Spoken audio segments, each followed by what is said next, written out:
Hi everyone, welcome to another episode of Drive-By Photography, where I just drive around in my car and take pictures of, things I find kind of interesting. But I went on a road trip last week and put about 1,000 miles on my car.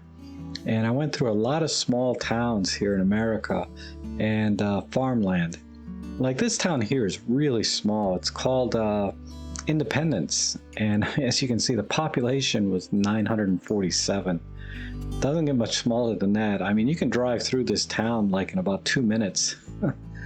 But most of the roads I was on was like this, just open road, farmland, really hardly any cars on the road. It'd be like I could go 10-15 minutes and I wouldn't see another car. The only problem is I had no cell phone service, and I actually got lost twice because I couldn't get directions on my phone, even though the GPS was working. So I had to kind of guess, looking at the maps on my phone. But I did eventually make it to one of my destinations here, the Seneca Rocks. And I did a vlog on this, and I'll put a link to it if you want to watch that. That was a pretty fun little trip. Now, what really amazed me is I was driving along these roads, I would see all of these like abandoned houses or houses in disrepair like this one that people were living in. I just couldn't understand. And of course there were thousands of barns being in farmland country. But what's really amazing is I didn't have to drive very far between pictures. It was like every couple of miles I would run into like an abandoned business like this or an abandoned house.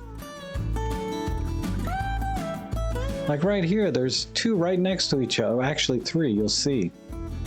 The one on the left looks abandoned, like that hasn't been opened for a long time. But this one across the street, even though it's in disrepair, I think it's actually open for business because there's cars parked out there and pallets stacked up, and there's lots of new equipment inside the building. And then just a block away, there's this house here, totally abandoned. This looks like actually an abandoned schoolhouse, which is kind of neat. Maybe it's a historical site, I don't know, but it's kind of cool. Maybe it's a church. And then this kind of struck me as odd. This house here just sitting on a hill all by itself. The windows are broken out on top, but it looks like it's got power and somebody might be living there. And like I said, the barns everywhere, but the landscape, the drive was beautiful. Rolling hills and mountains, beautiful sky. Now this house here, I don't think anybody's living there, but somebody's using it for storage, it looks like. And then the other thing I saw a lot of are like just small businesses like this. I don't know if it's a car repair shop or something, because a couple of the cars there didn't look like they were running at all. Another abandoned house.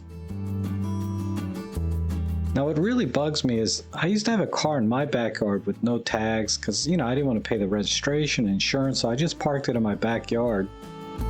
And I got a ticket, not a ticket, but I got a letter in the mail from the county saying I can't have a car in my backyard with no tags. It's a $1,000 fine. I'm like, are you serious? And I'm driving around this place in Southern Virginia, and people got their cars all over their yards, just rusting away. Look at this house. I mean, it's really a beautiful house, but it's just, abandoned. Now this house here really confused me because clearly it's abandoned. Nobody's living there. But somebody has cut the lawn and then rolled it up into haystacks. Little tiny abandoned house here.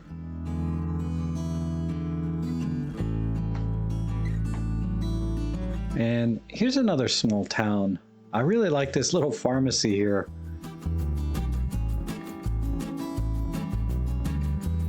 Very nostalgic looking.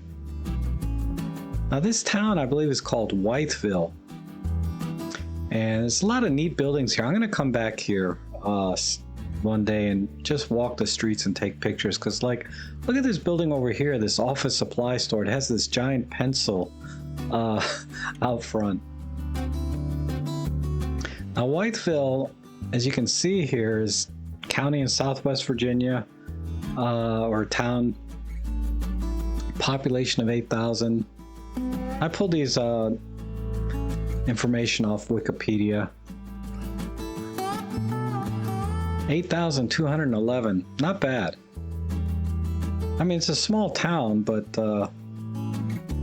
almost 10 times bigger than the last one I was in. Another house. This has got to be abandoned. I can't imagine somebody living there.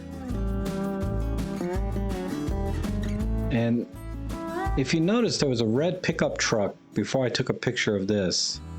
If I had a nickel for every red pickup truck that I saw on this trip, I'd be a millionaire. A couple of abandoned U-Haul trucks.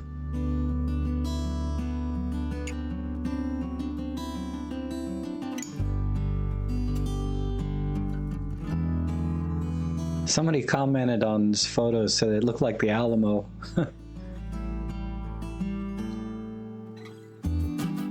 And this house here, I imagine somebody's living there because I got this satellite dish out front. I don't know.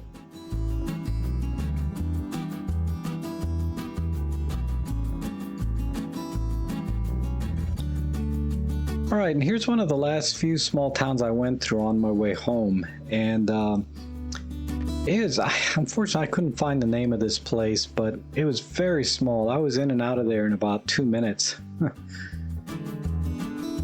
Someone had asked they'd like to see more small town USA, and I do plan to come back to some of these places and get some more vlogging done, like just actually walk around and take pictures rather than do this drive-by type photography. Because there was a lot of interesting buildings and architecture and landscapes to get shots of, but I just didn't do that this time. So I'll leave you with some B-roll here of some of the other small towns I went through. If you like these kind of videos, consider subscribing, hit the like button, and if you'd like to support the channel, you can go to robtrek.com/support. But either way, I appreciate you guys watching, and hopefully we'll see you again soon.